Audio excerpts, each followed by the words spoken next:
தற்போதைய அண்மை செய்தியை பார்த்துக் கொண்டிருக்கிறோம். தமிழ்நாட்டில் ரயில்வே திட்டங்களுக்கு 6331 கோடி ரூபாய் ஒதுக்கீடு செய்யப்பட்டிருக்கிறது. இது தொடர்பான அறிவிப்பை மத்திய ரயில்வே அமைச்சர் அஸ்வினி வைஷ்ணவ் அறிவித்திருக்கிறார். இது குறித்த கூடுதல் விவரங்களோடு இணைகிறார் சிறப்பு செய்தியாளர் வேல்முருகன். விவரங்களை பதிவு செய்யலாம். பாலவில் குறிப்பாக இந்த ஆண்டு வழங்கப்பட்டிருக்கக்கூடிய பட்ஜெட்ல கிட்டத்தட்ட 6331 கோடி ரூபாய் தமிழ்நாட்டிற்கு பிரத்யேகமாக ஒதுக்கப்பட்டிருப்பதாக மத்திய ரயில்வே துறை அமைச்சர் அஸ்வினி வைஷ்ணவ் தெரிவித்திருக்கிறார்.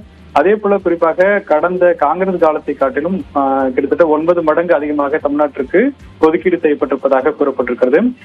அதில் 77 ரயில் நிலையங்களை அமிர்த் திட்டத்தின் கீழே மறு உருவாக்கம், அதாவது தற்போது பல்வேறு நவீன தொழில்நுட்பத்தை கொண்டு உருவாக்கம் செய்யப்பட்டு வருவதாகவும், தமிழ்நாட்டில் உள்ள ரயில் தடங்கள்ல 98% தற்போது எலக்ட்ரிக் ட்ரெயினாக மாற்றம் செய்யப்பட்டிருப்பதாக தெரிவிக்கப்பட்டிருக்கிறது. இன்னும் ஒரு சில மாதங்களில் 100% இந்த எலக்ட்ரிக் ரயிலாக அனைத்துமே இயக்கப்படும் என்று தெரிவிக்கப்பட்டிருக்கிறது. ஒட்டுமொத்தமாக 2,52,00,000 கோடி ரூபாய் தற்போது ரயில்வேக்கு ஒதுக்கப்பட்ட நிலையில் அதுல 6,331 கோடி ரூபாய் நமக்காக தமிழ்நாட்டிற்காக ஒதுக்கப்பட்டிருப்பதாக கூறப்பட்டிருக்கிறது. குறிப்பாக வாரத்திற்கு ஒரு முறை ஒரு முழு ரயிலே நம்மளுடைய ஐசிஎஃப்ல இருந்து தமிழ்நாட்டிலிருந்து உருவாக்கம் செய்யப்பட்டிருக்கிறது.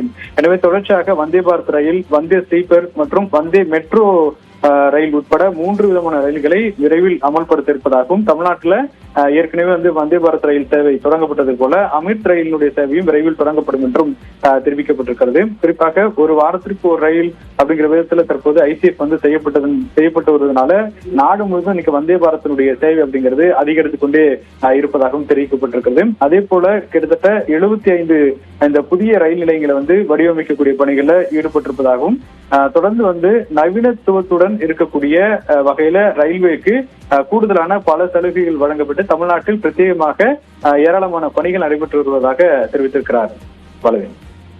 நன்றி வேல்முருகன், விரிவான விவரங்களை பதிவு செய்தமைக்கு.